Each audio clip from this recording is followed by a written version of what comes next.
Vous en êtes au Chili, mais nous sommes très loin d'Haïti. Il est vrai que la ressemblance, le lien pour Monsieur Danse, c'est la diaspora, c'est les migrations. Et vous trouvez des connotations, des similitudes entre l'émigration chilienne et l'émigration haïtienne.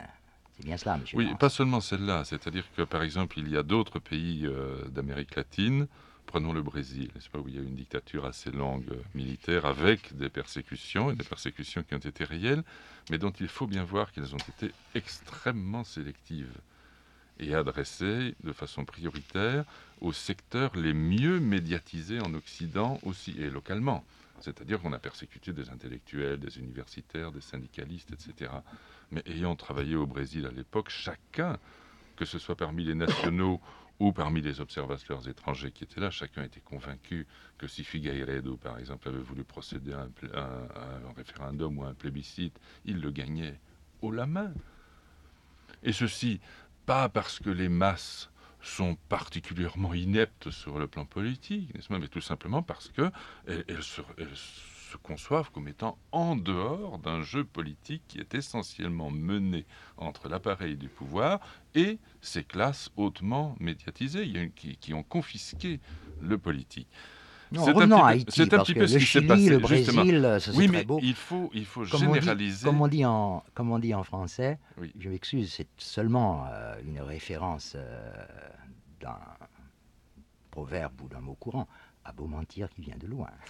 Eh bien, c'est précisément cette idée-là que je voulais développer. Vous me demandiez tout à l'heure si je fais de la politique haïtienne. Ah, vous en faites. Ah, vous en J'ai faites. répondu évidemment Ah non, oui. je ne suis pas haïtien. Ceci dit, je suis un observateur et je suis amené à Ouais. relater les faits tels que je les perçois. Je vous Mais, dirais, monsieur mais Dans, je ne les attendez. perçois pas comme un haïtien qui, d'abord, a été souvent personnellement atteint et quelquefois très gravement par ces événements dans sa personne ou dans sa famille, et qui évidemment ne peut pas avoir le point de vue neutre et serein que peut avoir un étranger. Mais Donc pas neutre.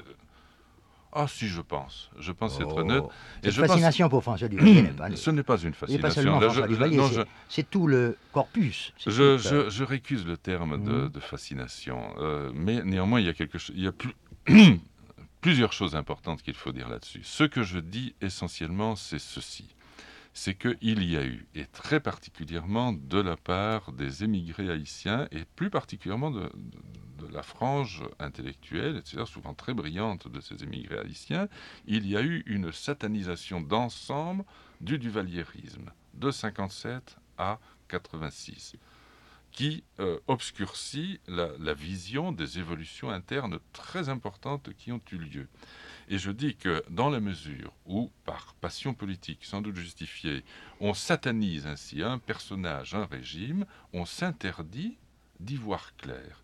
Et ceci vient nuire profondément à une analyse absolument nécessaire de la situation historique. Et Vous faites de la politique pas à des haïtienne. fins purement, si vous voulez, historiques, mais tout simplement pour savoir sur quelle base il est aujourd'hui possible de, de tenter de renouer les fils de l'histoire et de restaurer la société haïtienne. Ce point de vue Alors, que vous défendez. concernant l'évolution de l'émigration, et sans aucunement chercher à m'abriter derrière un auteur haïtien, hein, j'ai été frappé par le fait que dans ce livre que Jean-Claude Icard a écrit, il s'intitule Négrier d'eux-mêmes, c'est-à-dire que vous voyez que je ne suis quand même pas le seul à être quelquefois impitoyable dans les termes à l'égard des Haïtiens, de tout ce qui se rapporte à cette émigration. Eh bien, Jean-Claude Icard fait quand même très bien remarquer que l'émigration, si vous voulez, de cette élite, en partie constituée, vous avez raison, de la classe traditionnelle mulâtre, possédant, En- et de et en nouvelles grande couches partie de la classe moyenne. bourgeoises, qui a eu en Haïti cet effet dramatique, n'est-ce pas, de vider le pays de pratiquement la totalité de son intelligence, de sa capacité de recherche, de gestion et d'administration, et qui a créé cette espèce de grand désert du valliériste dont comment dirais-je, l'héritage est aujourd'hui tellement lourd à gérer. Donc ici, il y a eu effectivement une véritable évacuation de toute cette compétence. Mais Icare fait remarquer que ça se produit au moment même où le sens des migrations internationales se renverse. C'est-à-dire que les migrations internationales, pendant toute la période coloniale, qui s'achève à peu près à ce moment-là, étaient une migration qui allait du centre vers la périphérie. Les Européens, les gens des pays occidentaux, partaient dans les pays du tiers-monde à des fins diverses, n'est-ce pas, mercantiles, d'administration, de recherche, etc. Et avec la décolonisation, le mouvement s'inverse. Et ce sont les gens du tiers-monde qui partent vers les pays qu'à tort ou à raison on appelle développés. Et donc, alors qu'ici, l'émigration, justement, cette espèce de purge qui est appliquée au pays et qui concerne effectivement son élite, élite politique traditionnelle et élite objective, hein, eh bien, ceci s'inscrit dans un phénomène qui est peut-être en grande partie indépendant du duvalierisme. Peut-être. Vous voyez, parce Voilà un historien qui dit peut-être. on voit, mais non. Mais c'est-à-dire que on va pas, il faudrait sonder les reins et les cœurs de chacun, n'est-ce pas pour et puis tout le monde a des motivations très diverses qui sont quelquefois différentes de la formulation que l'on en fait au niveau du prétexte. Oui, bien sûr. Donc il y a différentes raisons. On se sent opprimé politiquement. Par ailleurs, on a aussi le sentiment que les compétences que l'on a seraient mieux utilisées et mieux rémunérées à l'étranger. Vous savez, Et tout monsieur ceci Dance, crée dans la conscience de chacun un complexe très nébuleux sur lequel on plaque un discours qui tente de rendre compte de nos actions. Je fais un peu de psychologie, dès mais les il années est 70, impossible, n'est-ce pas, si ce n'est à des échelles très vastes, de distinguer ces motivations. bon, la démonstration, la tentative de justification est élaborée, elle est assez longue, mais je crois qu'il y a 2 ou 3 faits sur lesquels il faut revenir à propos de la diaspora haïtienne. La première constatation, c'est l'existence incontestable de dizaines, de centaines, de milliers de cadres de classe moyenne. Existence incontestable à travers le monde, et spécialement aux États-Unis, au Canada, en France et en Afrique, classe moyenne qui a été d'une façon ou d'une autre épurée, purgée d'Haïti sous François Duvalier et Jean-Claude Duvalier, sous le duvalierisme. C'est un premier point qui, à mon avis, ne peut pas être contourné et qui doit être mis face à votre propre vision exprimée dans votre livre qu'il s'agissait dans l'immigration politique de la classe bourgeoise mulâtre traditionnelle. Je crois que là, il y a une espèce de discordance qu'il faut souligner. Le deuxième point, vous avez parlé de satanisation de François Duvalier par la propagande et la publicité. Vous connaissez le créole, vous êtes familier, vous pouvez l'entendre. Pendant les années du duvalierisme et aussi du jean-claudisme, on chantait dans des lieux sacrés, à Souvenance, à Soukri, ou dans d'autres sanctuaires, des chansons pointes qui visaient les diables.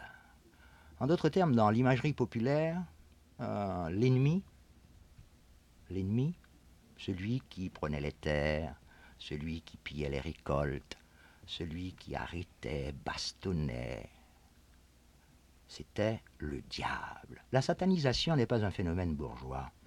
La satanisation, et ceci vous pouvez vous en rendre compte en écoutant seulement les chansons qui ne viennent pas des quartiers, des villas roses, mais des cahutes à travers le pays, il y a une espèce d'imagerie populaire qui fait du duvalierisme une sorte d'au-delà, et qui fait de François Duvalier ce qu'il a été pour beaucoup de paysans qui se sont battus dans les années 67, 68, 69 contre Zacharie Delva à Beaucosel, les armes à la main. À Beaucosel, dans l'Artibonite, les armes à la main contre les macoutes de Zacharie Delva, en le désignant comme le diable. Donc il y a là une sorte d'écoute sélective que vous pratiquez de la diaspora politique, sans référence à des racines profondes d'une lutte qui a été menée. D'ailleurs, nous allons y arriver un petit peu pour en finir avec votre chapitre sur François Duvalier. d'une lutte qui a été née aussi à la base dans la paysannerie haïtienne. Et lorsque vous dites, et je cite votre texte, vous dites que les masses populaires marchent dans le discours nationaliste anti-oligarchique et anti-libéral du populisme duvalieriste. Je viens de vous rappeler des combats qui se sont livrés les armes à la main, comme en témoignent beaucoup de macoutes, d'officiers, et je vous signale que ceci a été publié dans le Nouveau Monde, le journal duvalieriste, dans les années 71, qui ont rappelé ces combats dans l'Artibonite, les armes à la main, machettes à la main, et à des têtes de macoutes qui ont été coupées. Ce qui veut dire que les masses populaires haïtiennes n'ont pas marché dans le discours duvalieriste. Elles n'ont pas marché, monsieur Danse. Il y a eu un combat qui a été mené en bas, sourd, un combat de marron. Mais je sais que vous n'appréciez pas beaucoup la référence au marronnage. On y reviendra tout à l'heure. Oui, maintenant, on ne peut pas, je crois, disqualifier une impression d'ensemble que l'on partage ou que l'on ne partage pas, que vous ne partagez pas en l'occurrence. Par observation, au nom par enquête journalistique. Au nom d'un fait singulier. Bon, il y a eu, bien entendu, à l'occasion du fait que vous mentionnez, et en de multiples autres occasions, il y a eu des conflits, quelquefois très graves, contre les macoutes. Bon. Mais je pense que, compte tenu de l'émiettement politique, c'est le plus souvent dans des circonstances strictement locales qu'il faut chercher à saisir les raisons de tel ou tel conflit qui, notamment, à certains moments, ont pu soulever la population contre tel ou tel clan qui s'était emparé, si vous voulez, de l'étiquette macoute et de l'appareil macoute. Je ne sais pas si chaque fois qu'une échauffourée a mis aux prises tel ou tel secteur de la population avec les macoutes, ceci pouvait passer pour une répudiation politique du discours ou de la politique du valieriste général. Je sais que dans votre texte... Et je crois que, au contraire, il y a, au niveau local, non seulement une incompréhension des enjeux politiques nationaux et a fortiori internationaux, mais je crois qu'il y a un désintérêt guidé par une méfiance profonde à l'égard de toute espèce de politique. Et que les paysans s'accommodent en fait bien d'un régime fort, quel qu'il soit, dans la mesure où ça assure une certaine stabilité, une certaine durée, et pour autant que cela n'intervienne pas trop dans des conflits strictement locaux, notamment les conflits qui portent sur les terres, et dont la critériologie est définitivement locale et sans aucun rapport avec le discours gouvernemental ou étatique. Sur quoi vous appuyez-vous pour affirmer avec autant... Mais je ne sais pas, dans le cas précis, vous avez évoqué le conflit impliquant Zacharie Delva, je ne connais pas ce conflit-là, mais je réponds sur un plan général, c'est-à-dire que je pourrais... mais je m'en garderai bien. Un plan général et a priori. Non, je pourrais, mais je m'en garderai bien, faire l'analyse de certains conflits dont j'ai été le témoin dans des endroits précis. Je m'en garderai bien parce que nécessairement, il faudrait que je dise où c'est, qui était impliqué, etc. Mais à partir de l'observation d'un certain nombre de conflits dans des zones précises et impliquant des personnes bien identifiées, on voit que justement ce qui préoccupe la classe politique et intellectuelle en tant que critère politique n'est absolument pas engagé. Vous confondez deux choses. Et le professeur d'université qui vient de me faire la leçon, une leçon de méthodologie, doit certainement accepter cet autre élément méthodologique, qui est, lui, tiré d'une constatation très froide de la réalité du duvalierisme. Le duvalierisme a installé à la campagne une structure qui, certes, existait déjà, celle des agents de police rurale, héritage de l'occupation américaine, mais renforcée par des macoutes qui, pendant tout le règne de François Duvalier et de Jean-Claude Duvalier, se sont payés sur le dos des paysans.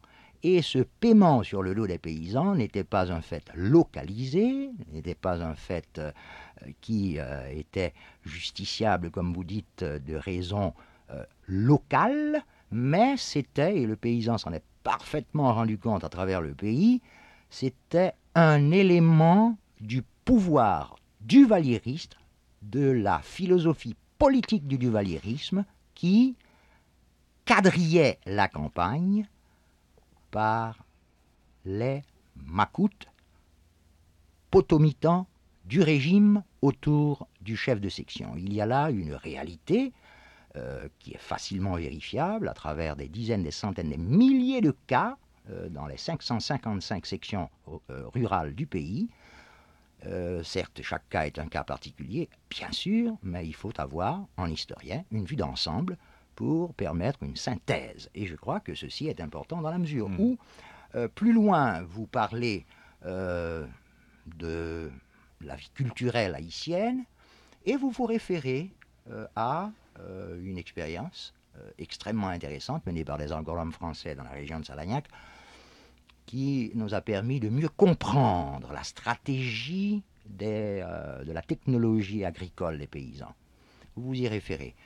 Cependant, en citant l'expérience de Salagnac en appendice de votre essai sur Haïti, vous ne soulignez pas, et je crois que cette lacune est extrêmement importante, c'est que, certes, la pression démographique sur la famille et sur les liens de lignage et sur l'héritage d'une propriété a abouti à cet émiettement et donc à cette attaque sur le paysage agricole, mais à aucun moment vous ne soulignez quelque chose qui est un fait maintenant courant en Haïti. Il suffit d'écouter la radio 3 minutes, depuis 3 ans, depuis 4 ans, depuis 5 ans, depuis 6 ans, depuis 10 ans, où constamment le paysan met en question la gestion de la section rurale par l'agent de police rurale, ce qu'il appelle le chef de section, et surtout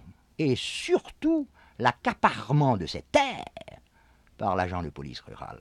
Et enfin... Et la perception des taxes aussi. la perception des taxes, etc. Taxe. Donc il y a là une réalité incontournable qui permet par la base de percevoir la structure mise en place par le macoutisme et le duvalierisme. Et ceci, vous l'évacuez, vous le videz de votre essai. Ceci n'intervient pas dans votre vision du duvalierisme. Et je crois que là, c'est une lacune importante. Je pense que... Écoutez, je vais vous répondre là-dessus. Et je vais vous répondre quand même avec une certaine gravité. Ce que j'avais commencé à vous dire tout à l'heure, c'est que, n'étant pas haïtien, je ne puis pas faire de politique haïtienne. Mais vous écrivez sur Haïti. Mais que vous m'avez lu avec des yeux qui sont visiblement politiques. Ce qui distingue un haïtien d'un étranger, c'est que, bien sûr, les événements sont vécus de façon beaucoup plus intense, de façon beaucoup plus passionnelle, et c'est normal. Moi, je suis dépourvu de cette passion, non pas parce que je sois indifférent à l'égard d'Haïti. Permettez-moi de vous interrompre pour vous dire que vous avez quand même une ironie mordante pour tout ce qui vient de la diaspora. Vous parlez de logomachie, de blablabla, de quelques individus qui ont débarqué après le 7 février 86 et vous les rendez responsables, ces quelques individus, d'un tas de choses, d'un tas de malheurs. Mais non, quand même, le peuple haïtien s'est battu. Avant, pendant et après l'arrivée des diasporins. Il s'est battu de Wanamètre. Et j'ai des cas précis. Mais écoutez, si vous voulez faire les réponses, je puis faire les questions dans cette interview.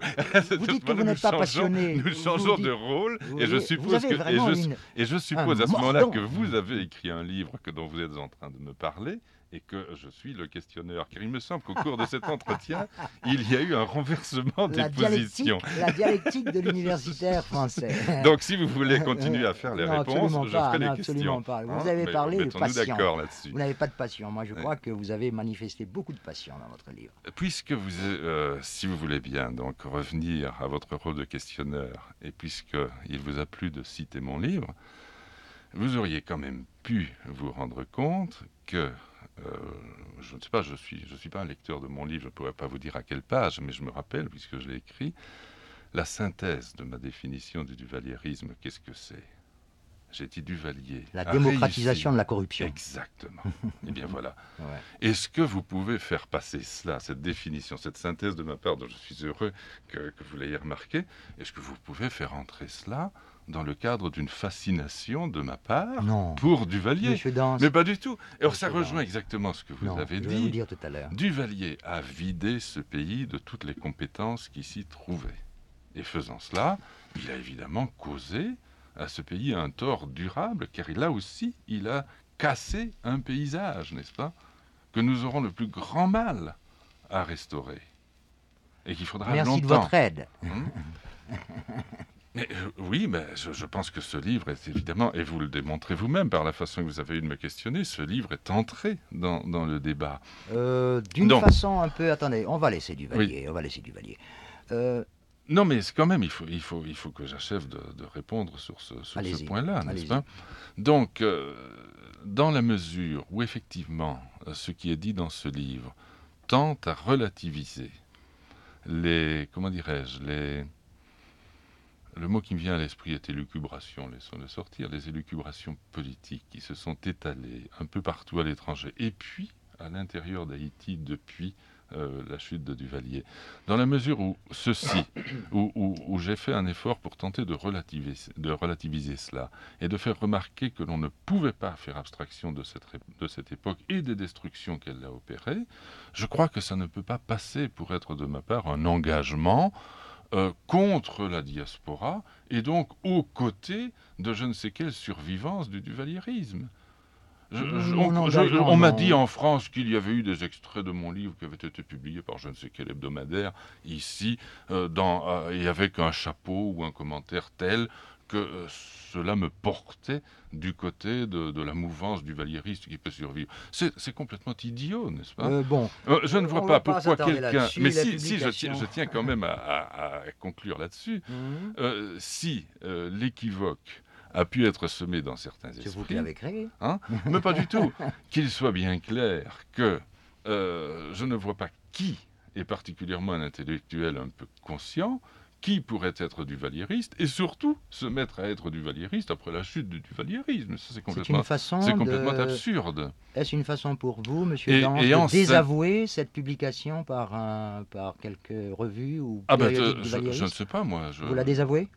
Mais on m'en a parlé, mais je n'ai pas cette publication. Bon, Donc, peut-être non, hors pas... antenne me la montrerez-vous, ou m'en Non, parlerez-vous. moi, Je n'en sais rien. moi, je Mais ne suis pas au courant. Vous on m'en me parlez, l'a dit. je vous On dis... me l'a dit.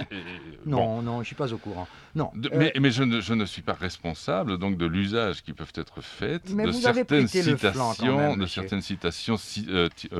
tirées de leur contexte dans telle ou telle Vous avez prêté le flanc. Et qu'il soit clair, citer un n'est-ce pas, passage. que en synthèse, ma position est bien celle que vous rappeliez tout à l'heure. La formidable réussite politique témoignant d'une habileté diabolique, mais qui, elle, un petit peu comme, n'est-ce pas, comme les coups de houe du paysan dont je disais tout à l'heure, ces habiletés sont autant de coups de poignard, effectivement, plantés dans la chair de l'histoire haïtienne. Mais le succès de la politique duvaliérienne, n'est-ce pas, c'est cela. C'est d'avoir réussi à démocratiser la corruption. Démocratiser la corruption. Et d'avoir construit construit un ordre Vous êtes social, un pamphlétaire. et d'avoir construit un ordre social sur le contraire de ce qui est nécessaire pour produire le développement et, disons, un relatif bien-être et une relative entente sociale. Vous avez l'impression que m'a laissé votre passage sur Duvalier, rattaché à toute cette génétique que j'ai retrouvée depuis les Taïnos jusqu'à nous, en passant par les Espagnols, les Français, la génétique de l'occupation de ce territoire, l'impression, et cette impression, déjà, elle perce dès vos premières phrases sur la révolte des esclaves, sur la situation à Saint-Domingue à la fin de la période coloniale, sur votre rejet désinvolte de l'importance des marrons, par exemple. L'impression, c'est que, en étudiant, en lisant, en décodant votre lecture de l'histoire d'Haïti, pour arriver à Duvalier, vous laissez cette impression, en définitive, il mérite bien, ce Duvalier-là. Ils ne peuvent pas en avoir un autre. Ils ne peuvent pas avoir autre chose que Duvalier. Voilà l'impression que vous laissez. Là, je parle d'une impression, et je suis très très malhonnête Non, mais c'est déjà de vous faire tout à part. l'heure qui lisiez une fatalité dans un enchaînement implacable, effectivement, d'agressions que je retrace point par point. Vous l'interprétiez comme une fatalité. Vous resuperposez à nouveau C'est l'impression que vous laissez. Mais L'impression que écoutez, laisse votre livre. le fait est que Duvalier a existé, n'est-ce pas? Bon, Absolument. donc, Et le fait est, il ne faut pas le sous-estimer non plus, le fait est que pendant ces 30 années, on a recensé, mais là, vous pourrez critiquer, attendez, oui. vous pourrez critiquer ou taquiner mes statistiques qui sont malheureusement très peu documentées, si ce n'est par des rescapés. On a recensé près de 60 000 victimes. 60 000 personnes assassinées par le régime. 60 000 sur 6 millions. Vous voyez ce que ça représente sur les 50 millions de Français? Ce que ça aurait représenté. 60 000 sur 6 millions. Ça fait quel pourcentage? Vous savez? Et ça, c'est pas 60 000 mulâtres qui sont morts. Bon, à propos justement de l'élite, monsieur Dance, vous dites quelque chose qui m'a fait vraiment... Lors de sa campagne électorale, Duvalier avait reçu le soutien financier d'une bonne partie de ses commerçants syrio-libanais qui, écœurés par l'incapacité autant que par la rapacité de l'ancienne élite des mulâtres, aspiraient à une certaine modernisation de la vie du pays. Vous croyez que les Syriens, vous avez des documents pour ça, pour prouver que les Syriens voulaient une modernisation du pays? Disons que modernisation est un emprunt à leur propre phraséologie. Où s'est exprimée cette phraséologie? C'est exprimé dans le discours courant. Oh, monsieur Dance, pour un universitaire, une méthodologie très peu rigoureuse. Non, c'est-à-dire que je ne puis pas produire des documents dans un domaine où il n'existe pas. Vous affirmez ça. Bon, alors, autre chose que vous affirmez, il faut remonter l'histoire, mais tout ça, ça me... Vous savez, vous parlez d'un règlement entre les puissances, enfin le pouvoir colonial et les marrons, datant de 1785, et vous dites, on a découvert qu'il n'était que 133. Donc, ergo, le marronnage est une invention ou une espèce d'affabulation des Haïtiens. Monsieur, il y a une chose qui m'a sauté à la mémoire, je me suis dit, mais il n'a pas lu Leclerc. Les lettres de Leclerc qui parlaient du harcèlement constant de ces cultivateurs dans les mornes, les armes à la main, harcèlement des troupes coloniales.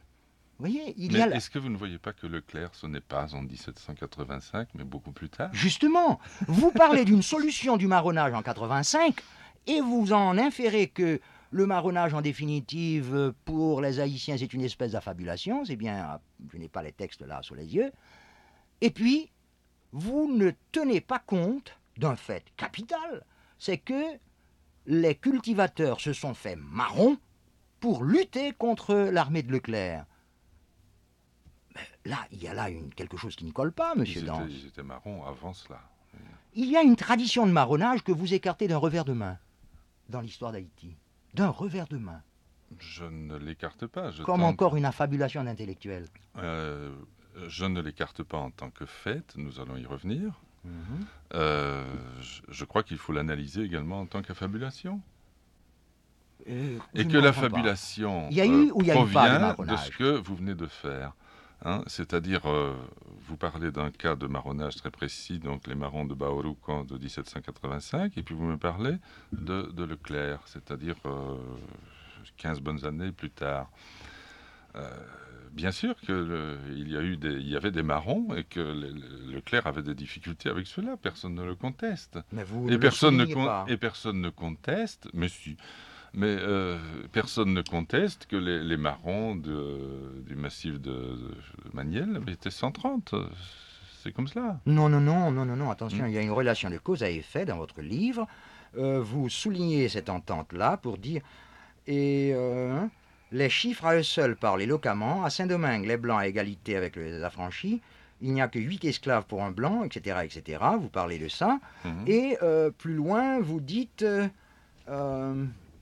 à propos des marrons, vous dites à propos des marrons que c'est une affabulation. Vous voyez, c'est parce que justement en 85, on avait découvert qu'il n'était que 135.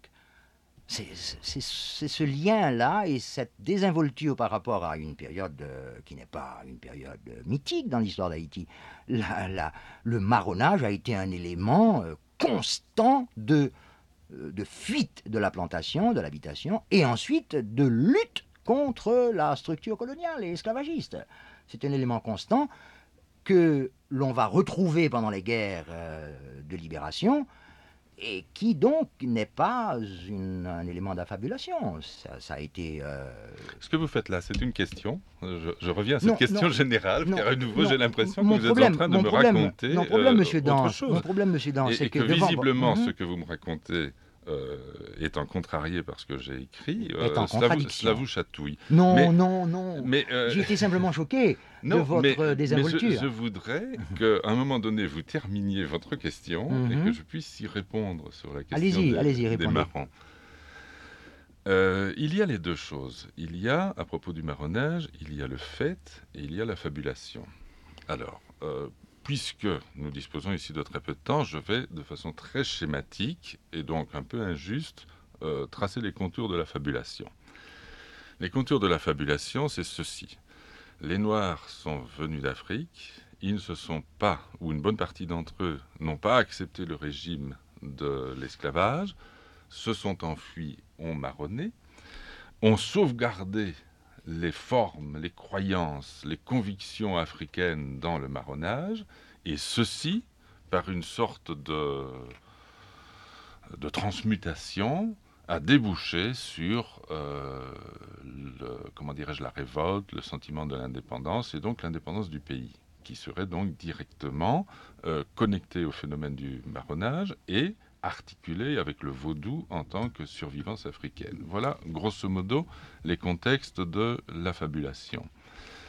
La réalité est tout à fait différente. Les marrons ont existé. Ils ont particulièrement existé à la Jamaïque, en Guyane, c'est-à-dire dans des pays où le système de plantation avait laissé des espèces de zones non occupées, dans lesquelles effectivement des esclaves fugitifs pouvaient trouver des moyens d'existence durables. Dans tous les cas, que ce soit à la Jamaïque, que ce soit en Guyane, au bout d'un certain temps, ceux qui poursuivaient les esclaves fugitifs se rendant compte qu'ils ne pouvaient pas les recapturer, que d'autre part ces esclaves fugitifs ne cessaient d'exercer des déprédations dans les plantations, notamment pour s'y procurer toute une série d'articles de provenance européenne qui leur étaient devenus indispensables, eh bien on est arrivé à des traités. Et ces traités sont toujours de la même nature. J'ajoute à la Jamaïque et à la Guyane dont je parle, j'ajoute les quilombos du Brésil qui suivent exactement le même schéma. C'est-à-dire qu'il y a eu traité entre les autorités coloniales, disons incarnant les intérêts du système de plantation et les marrons, à qui on a reconnu la liberté, un territoire, etc., à condition que dorénavant, ils n'acceptent plus d'esclaves fugitifs et qu'ils les arrêtent et qu'ils les renvoient. Dans les différents pays coloniaux, c'est comme cela que les choses se sont passées. C'est grosso modo comme cela que cela s'est passé avec les marrons du Maniel qui avaient mis à profit une des rares zones inoccupées et qui avaient mis à profit également l'existence de la frontière entre la partie française et la partie espagnole. On a fini par un traité, on leur a donné des terres, etc. Puis l'affaire c'est assez comme ça. Dans les petites Antilles et en Haïti, ce marronnage n'a pas eu lieu.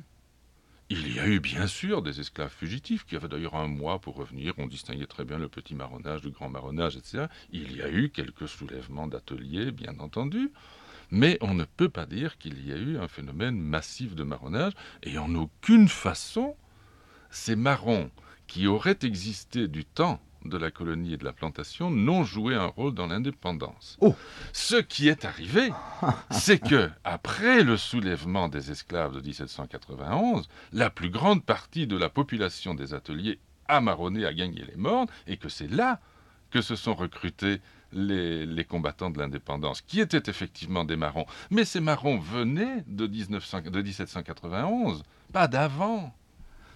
Il y a là une une exégèse un peu spécieuse, selon moi, de faits historiques. Libre à vous d'en Non, juger non, comme ça, moi, non, mais j'essaie de au moins sur ce comprendre. point, j'ai pu exprimer clairement Voilà, ce clairement, que je mais pense. clairement aussi quelque chose qui me fait sauter au plafond, dans la mesure où vous dites que le café, euh, le développement du café dans les Mornes a fait reculer le marronnage. Monsieur Mais Dance, par l'occupation de l'espace, attendez, bien attendez, entendu. attendez, quelle est l'importance? Quelle est l'importance de la colonisation caféière dans les Mornes d'Haïti? Vous ne le savez pas, Paul Morral ne le sait pas. Paul Morral ne le sait pas, il le dit noir sur blanc. On ne sait pas. On ne le sait pas, mais on sait qu'elle était importante. Importante par rapport à quoi? On sait qu'elle était importante Non, par la le question, ma volume, question, attendez, par le attendez, volume de la production attendez, déjà, non, mais qui permet, non, non, non. Vous de confondez d'inférer. production et productivité, ce qui est une autre histoire. Vous voyez? Et puis on le sait aussi Paul Morral ne le par... sait pas. Il le dit noir sur blanc. Il le dit noir sur blanc en retrouvant un texte d'un planteur de café et en essayant d'évaluer l'importance, entre guillemets, l'importance géographique de cette colonisation caféière. Et il le dit noir sur blanc, on ne sait pas jusqu'où ils ont pénétré, jusqu'où ils ont été. Ce qui signifie donc, puisque la question du café, pour l'auditeur, doit être ramenée au problème du marronnage, parce que M. Dance dit que la révolution caféière, il n'emploie pas le mot, c'est Morral qui l'emploie, a permis une chose, c'est de faire reculer la zone de marronnage. Et lié à ce qu'il vient de dire, cela signifie qu'effectivement, il n'y avait plus de zone de marronnage, presque plus. Or, c'est là justement où il faut contester cette affirmation, cette assertion, et je dis votre exégèse est spécieuse, naturellement vous allez me dire que je parle trop, mais je suis obligé quand même de mettre en face de vos affirmations Je dis que... d'autres affirmations. Celle de Morral est à mon avis incontestable. Il ne sait pas, et Dieu seul sait s'il a cherché. Il a cherché partout, dans toutes les bibliothèques du monde, et sur le terrain. Donc je crois que là, il y a au moins quelque chose qui cloche dans votre argumentation sur le marronnage. Mais on va terminer, Monsieur Dance, avec, disons, un coup d'œil d'ensemble. Oui, mais de quand même, votre me livre. permettrez-vous, Allez-y, allez-y. puisque Allez-y, je allez-y. suis censé prendre ce que vous dites pour des questions, encore qu'à partir du moment où vous me dites que mon argumentation est spécieuse, ce n'est pas une question, une fois de plus, c'est un jugement Non, c'est pas un jugement, c'est une constatation qui que deux éléments qui dans vise une à argumentation ne collent pas. le questionné dans une position de défense. Et que nous parlions avant cet entretien du journalisme et de son éthique, il me paraît que nous nous en sommes singulièrement éloignés au cours de cet entretien. On aurait pu parler de l'éthique de l'historien. Si vous voulez. Très bien. Mais j'étais là pour y répondre. Mais je constate notamment que, pour une raison qui vous arrange, puisque vous êtes parmi ceux qui sont visiblement des croyants du marronnage, vous êtes Croyant prêt, du marronnage? ben oui, vous êtes prêt à sacrifier l'importance de la colonisation caféière d'Haïti. Ça, je trouve ça absolument singulier. Voilà encore un saut. Voilà encore Mais un non, saut de votre esprit. Et du fait que vous dites que Morral n'a pas pu cerner l'importance exacte de l'extension caféière. De l'extension caféière, vous êtes prêt en quelque sorte à dire qu'elle a été en somme beaucoup moindre que chacun sait qu'elle l'a été. Absolument pas. Ce que je dis, que vous extrapolez. Ce que je dis, moi, c'est ceci. Sur vos méthodes. Ce que je dis, moi, c'est ceci, n'est-ce pas? C'est que au moment où la colonisation a saturé l'espace des plaines haïtiennes en les consacrant à la culture du sucre, il y a eu une deuxième phase de la colonisation qui est montée sur les Mornes. Et d'ailleurs, les agents de cette deuxième phase de la société de plantation étaient dans l'ensemble moins riches et racialement plus mêlés que les propriétaires des plaines.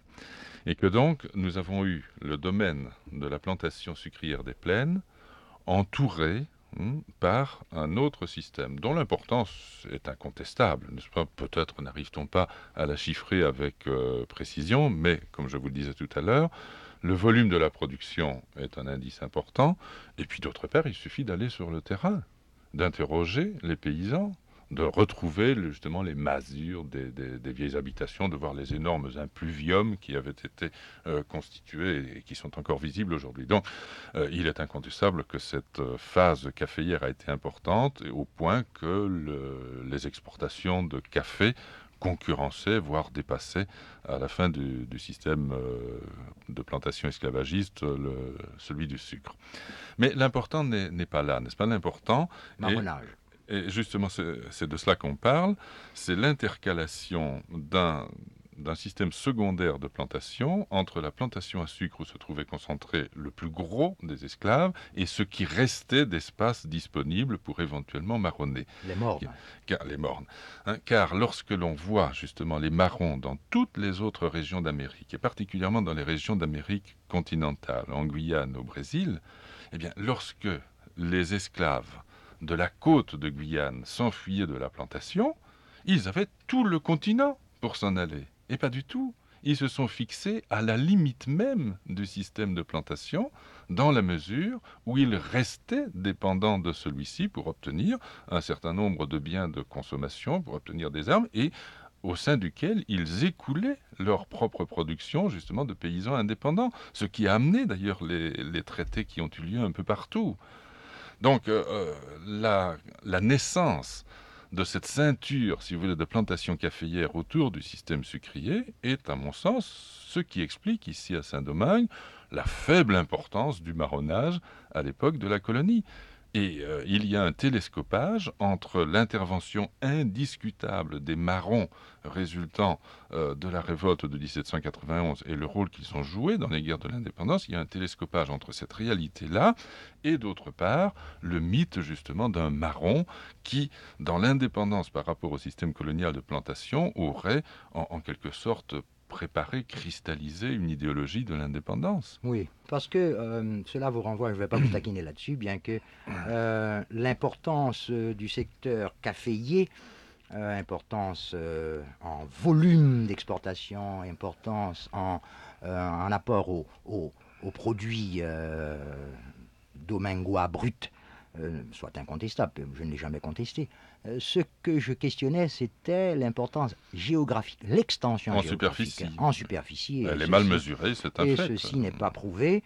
Et ceci nous ramène à une extrapolation, et je maintiens le mot, de cet espace marron que vous dites réduit à sa plus simple expression. Je crois que la réduction n'est pas prouvée par la révolution caféière.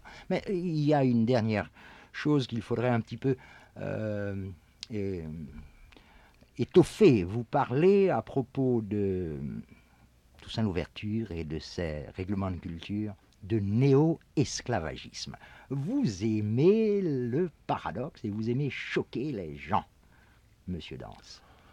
Ce n'est pas un paradoxe. Les règlements de culture montrent bien que, et la lecture de l'histoire et les documents abondent, montrent bien que Toussaint Louverture cherchait une forme d'indépendance avec, certes, consécutive certes à l'abolition de l'esclavage, pour laquelle il s'est battu, mais évidemment, et drôlement. oui, mais avec la restauration de, comment dirais-je, de travailleurs encadrés militairement et limités dans leurs déplacements.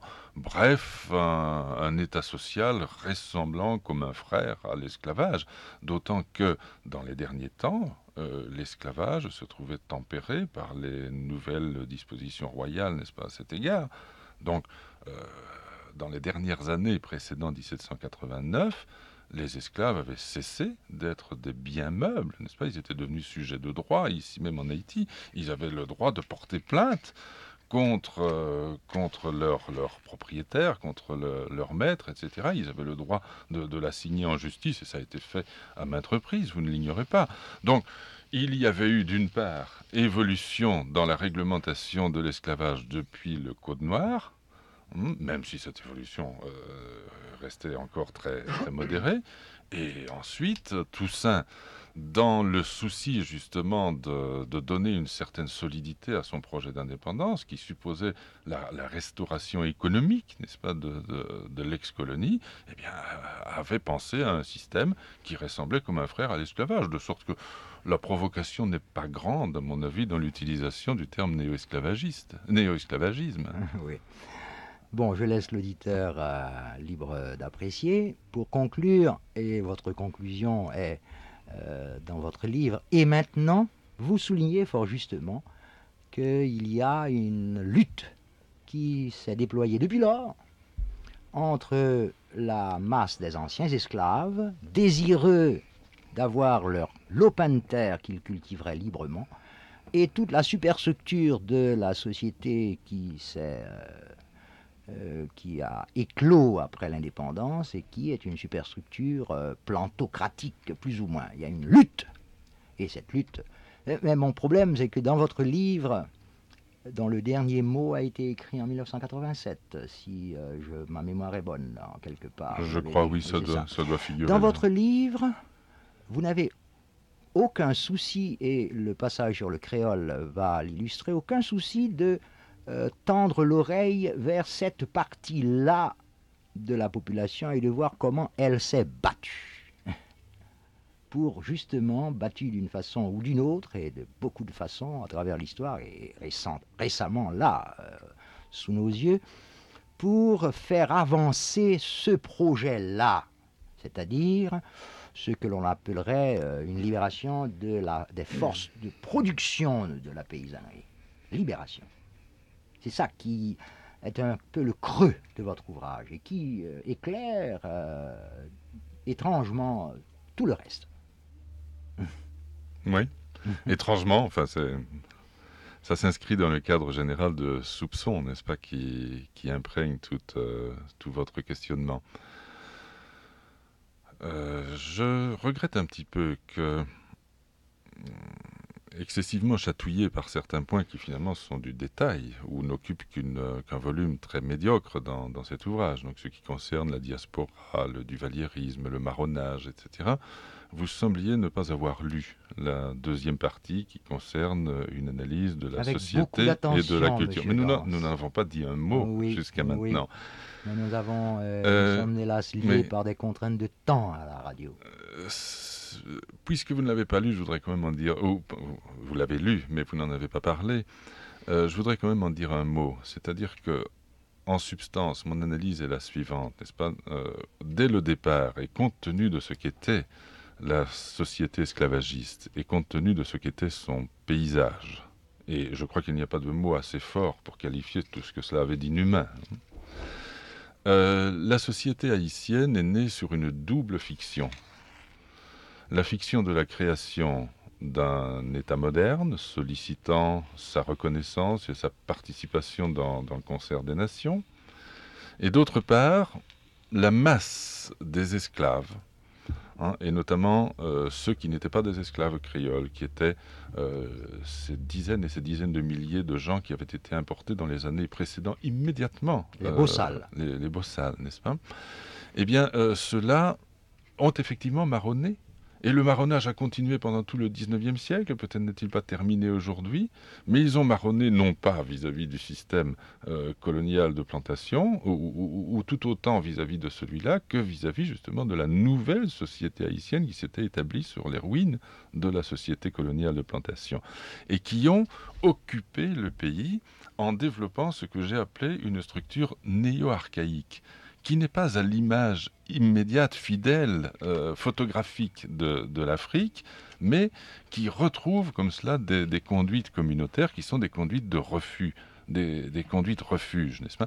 Et ce que je dis, c'est qu'en fait, aucune des deux fictions entre lesquelles se range la société haïtienne n'est aboutie, mais qu'aucune des deux fictions ne regroupe d'ailleurs une population réelle. Personne n'est entièrement d'un côté. Toutes les familles ont des tentacules aussi bien à la ville qu'à la famille, etc. Et il y a une espèce de fracture, n'est-ce pas ? Je dis, la culture haïtienne est une déchirure. Et s'il faut une conclusion, c'est précisément dans cela qu'il faut la rechercher. C'est dans un projet social nouveau qui ne s'entretiendrait pas sur la base de visions légendaires du passé ou de visions ethnologiques du présent, mais sur de véritables actions sociales destinées à instaurer des solidarités de type novateur, ici, et de type novateur et efficace, n'est-ce pas? Voilà, nous allons terminer ainsi en disant merci à M. Dans de ses réponses aux questions posées sur sa participation à la conférence nationale sur la pauvreté, d'une part, et sur son livre Haïti, paysages et société. Merci. Voilà.